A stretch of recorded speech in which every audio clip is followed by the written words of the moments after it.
Assalamualaikum warahmatullahi wabarakatuh. We are from Group 3 and today we're going to discuss about the reading section of TOEFL PBT test. So the member of this group is Izzah Mujahidah as the first speaker, Maulida as the second speaker, and Rika Alfishahrin as the third speaker. Reading comprehension is the third section of TOEFL PBT. This section includes 50 multiple choice questions which test takers are given 55 minutes to finish. PBT reading comprehension includes 5 to 6 reading passages, each of which can have from 6 to 12 questions. Jadi, reading comprehension ini merupakan sesi ketiga dari TOEFL PBT test. Nah, di sini itu ada 50 soal pilihan ganda, di mana waktu pengerjaannya adalah 55 menit. Nah, di reading comprehension ini terdapat 5-6 teks, di mana setiap teksnya itu terdapat 6-12 soal. In this section of the test, there are several types of questions, and we'll give you some tips and tricks to solve the questions. First type of question is main idea. Main idea is the main thought of a paragraph containing an explanation, description, or opinion from the author about the subject. The examples of main idea questions are: what is the text talking about? What is the main idea of this passage? What is the author main idea of paragraph 3? What is the subject of this passage? Tipe soal pertama adalah tentang main idea. Nah, main idea itu sendiri merupakan suatu paragraf utama yang berisi tentang penjelasan, deskripsi, ataupun opini dari si penulis tentang teks tersebut. Contoh pertanyaan yang menanyakan tentang main idea adalah yang pertama, what is the text talking about? Dan yang kedua, what is the main idea of this passage? Nah, jadi soal seperti ini menanyakan tentang main idea secara umum yang dibicarakan dalam suatu teks.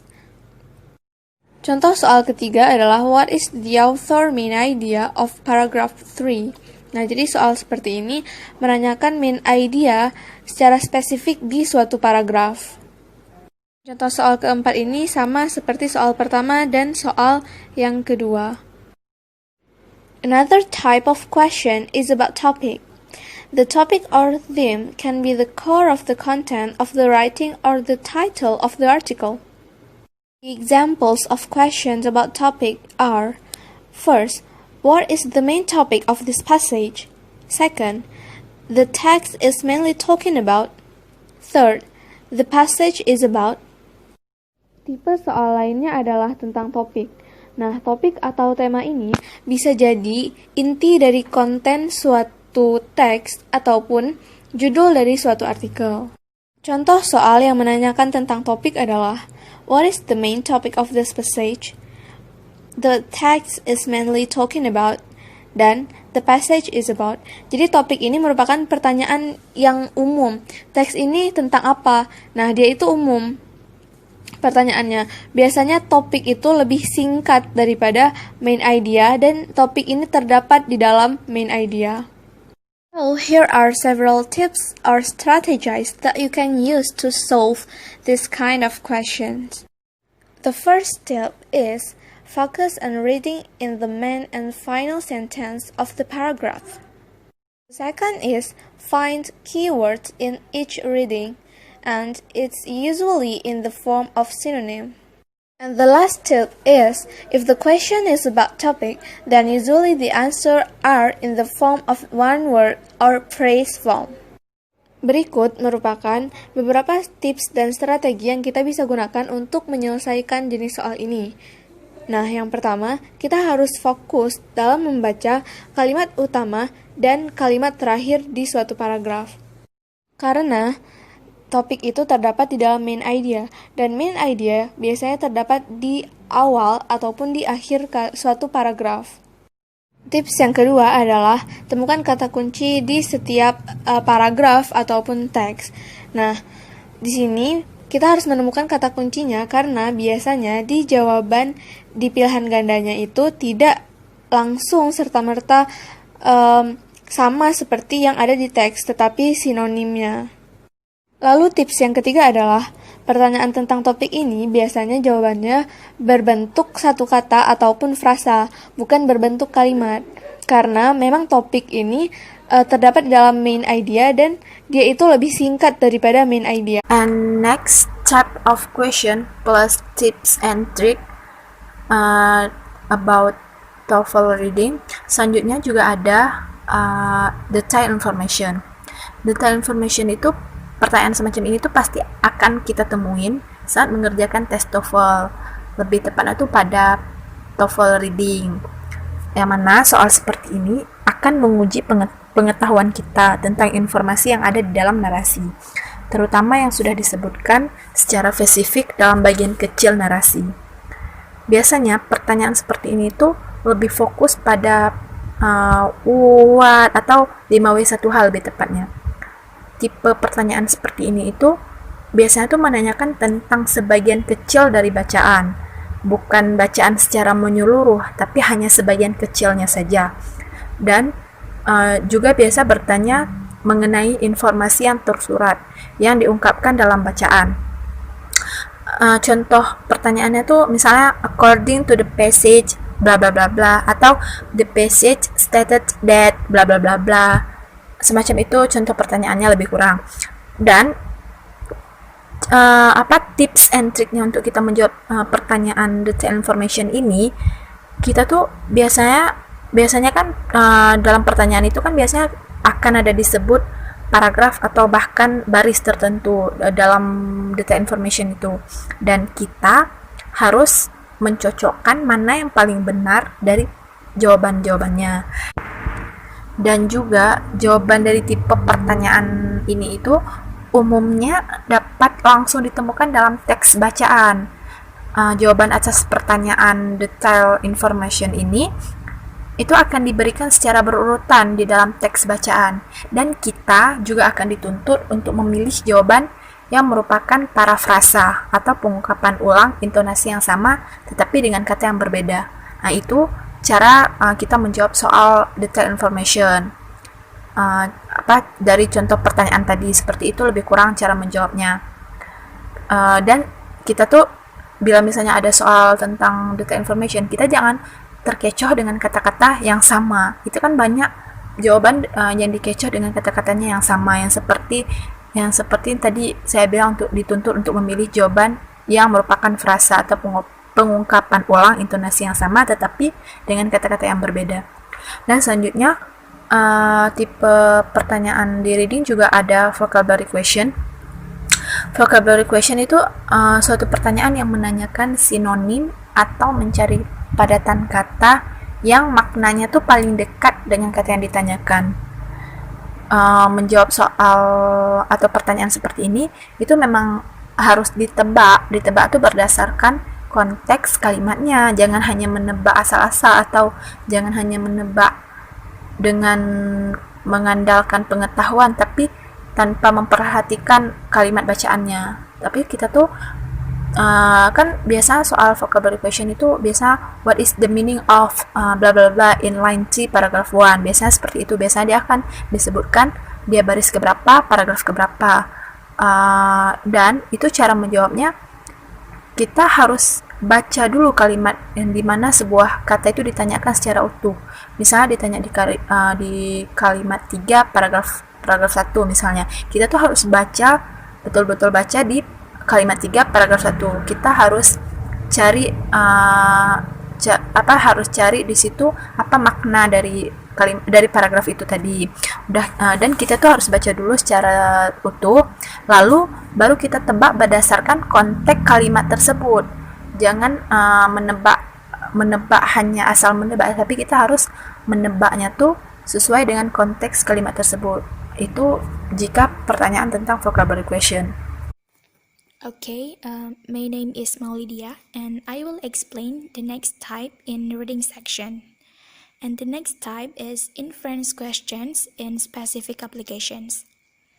In this type of questions, we'll be asked to form the conclusions based on the text or paragraph. Jadi inference questions ini dia terbagi menjadi dua, ada yang specific applications dan juga ada yang general applications.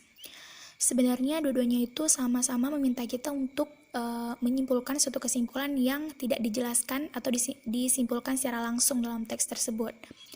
Tetapi bentuk-bentuk pertanyaan atau hal-hal apa saja yang ditanyakan itu berbeda.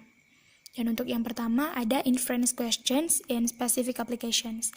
Jadi inference question ini dia itu meminta kita untuk memberikan suatu kesimpulan atau menyeratkan suatu kesimpulan yang berdasarkan teks atau paragraf yang telah disediakan. And the examples of these questions are: which of the following does the author imply, or which of the following can be inferred from the passage? Jadi kata-kata yang digunakan itu ada infer, imply, or suggest. Jadi inference question itu melatih kita bagaimana cara kita untuk memahami atau menyimpulkan suatu teks. And there are 5 until 8 questions in reading sections. Jadi ada 5 sampai 8 pertanyaan tentang inference question in specific applications ini dalam reading section. And next, I will give you some tips and tricks to answer these questions. The first, check one by one the answer choice that are available and make sure whether the answer choice are in the paragraph or not. And the next strategy is look carefully at the main object or word in multiple choice, then use skimming directly where the sentence contain multiple choice is, then read one sentence in full and you immediately know whether the multiple choice is true or false. Jadi yang pertama itu kita harus mengecek satu persatu pilihan jawaban yang telah disediakan, apakah pilihan jawaban tersebut sesuai dengan isi teks atau paragraf yang dipaparkan di atas. Dan kemudian langkah selanjutnya adalah kita harus perhatikan atau mencari kata kunci atau objek utama dalam pilihan jawaban tersebut. Dan kemudian kita harus melakukan skimming di teks atau paragraf yang telah disediakan. Apakah kata kunci dalam pilihan jawaban itu ada dalam teks tersebut, dalam kalimat mana dia disebutkan. Dan kemudian kita harus membaca satu kalimat secara lengkap yang terdapat kata kunci tadi. Dan dari situ kita bisa menyimpulkan suatu kesimpulan berdasarkan dari teks yang telah dipaparkan tersebut. Dan juga satu tips yang penting adalah jangan pernah menggunakan background knowledge kita. Jadi don't use your background knowledge. Jadi jangan kita itu menyimpulkan suatu teks berdasarkan pengetahuan kita, tetapi kita simpulkan suatu teks itu berdasarkan isi teks atau paragraf yang telah disediakan. Karena bisa jadi pemahaman dengan teks itu beda, pemahaman kita dengan teks yang telah dijelaskan itu berbeda. Bisa jadi misalnya tentang sesuatu yang berubah-ubah, bisa jadi yang kita tahu itu sesuatu itu berubah-ubah, tapi yang dijelaskan di teks itu dia itu sebelum terjadinya perubahan. Jadi tetap kita harus menyimpulkan segala sesuatu itu berdasarkan dari teks yang telah disediakan.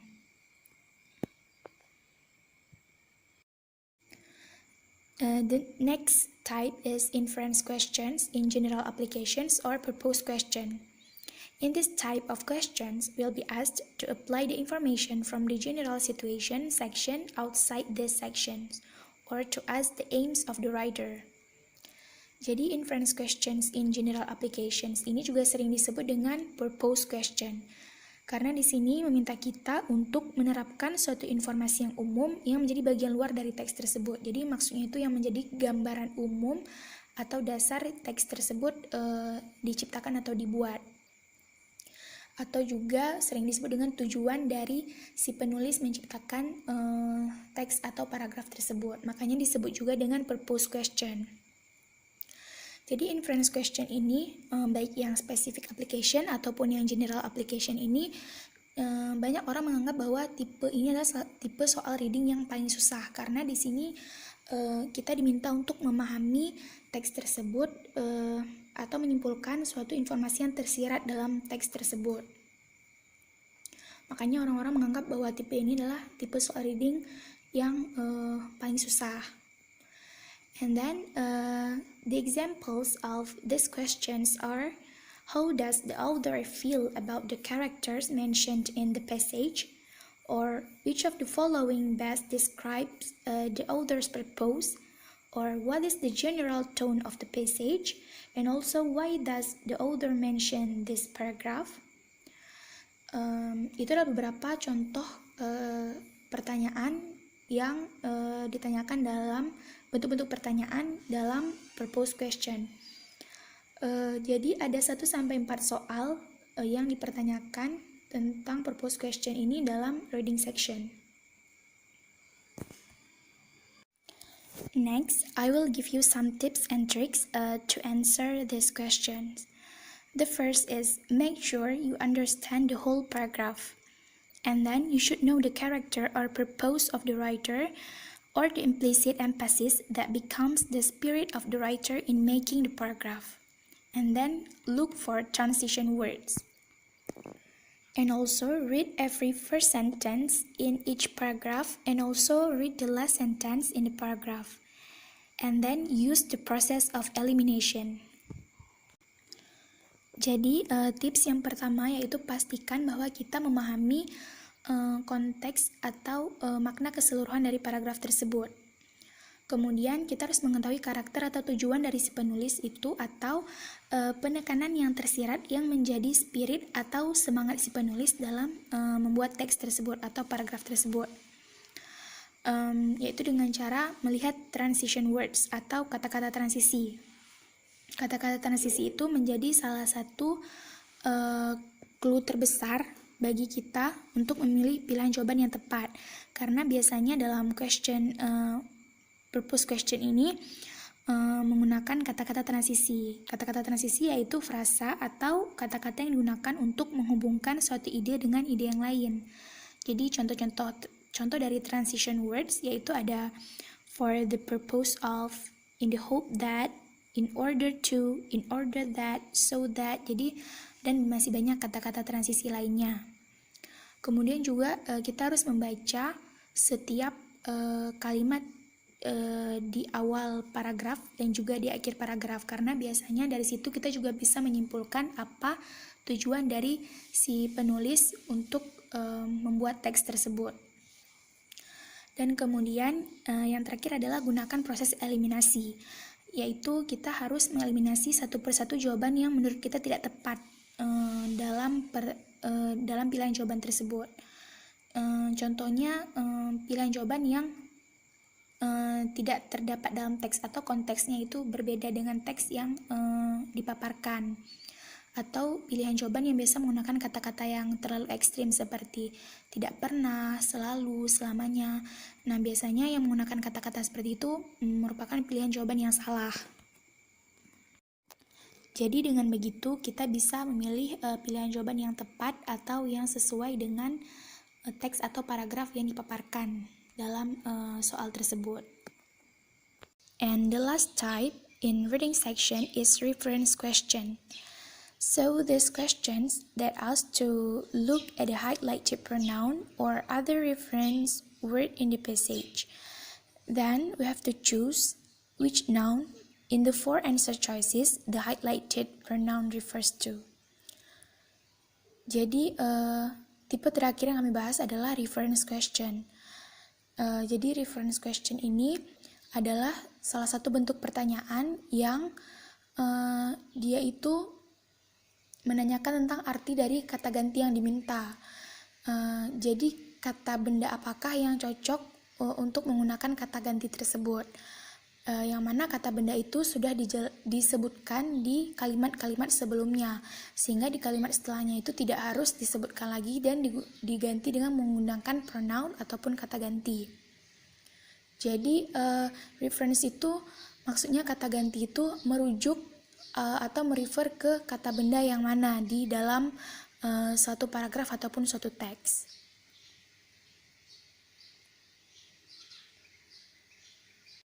And the examples of these questions are the phrase a mysterious master in final paragraph refers to, or the word they in line 3 refers to. Jadi itu beberapa contoh pertanyaan yang sering muncul dalam reference question. Jadi frasa atau kalimat atau kata-kata yang dipertanyakan itu bermacam-macam tergantung dari teks yang dipaparkan. Next, I will give you some tips and tricks to answer this question. The first is eliminate the answer choices that are located after the questions, and do not focus on the answer choices that are too far from the question. And then look at the passage and read the sentence where the highlighted word is mentioned. Then read a few sentences that come before it. And then read the 4 answer choices carefully, then substitute each one of them for the highlighted word. And read the sentence again and make sure if it makes sense. And then adjust to the rules of the use of singular and plural pronouns. Jadi untuk tips yang pertama yaitu eliminasi pilihan jawaban yang letaknya itu setelah soal, setelah kalimat yang menjadi soal. Dan juga jangan fokus terhadap pilihan jawaban yang terlalu jauh dari soal. Misalnya soalnya itu ada di baris ke-8, terus kita fokus sama pilihan jawaban yang ada di baris pertama, kedua, ataupun ketiga.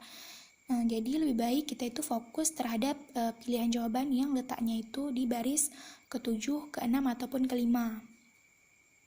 Kemudian yang kedua, perhatikan dan baca kembali kalimat mana yang menjadi soal, dan juga baca kalimat yang letaknya itu sebelum soal, atau kalimat-kalimat sebelum kata ganti yang dipertanyakan. Kemudian sesuaikan dengan pilihan jawaban yang disediakan. Jadi pastikan bahwa pilihan jawabannya itu tepat atau make sense. Jadi intinya pilihan jawabannya itu nyambung dengan kata ganti yang dipertanyakan. Dan juga kita juga harus memperhatikan tentang kaidah penggunaan kata ganti tunggal ataupun jamak. Misalnya kayak they itu kan dia kata ganti untuk benda yang jamak, sementara it ataupun she dia itu kata ganti untuk benda yang tunggal.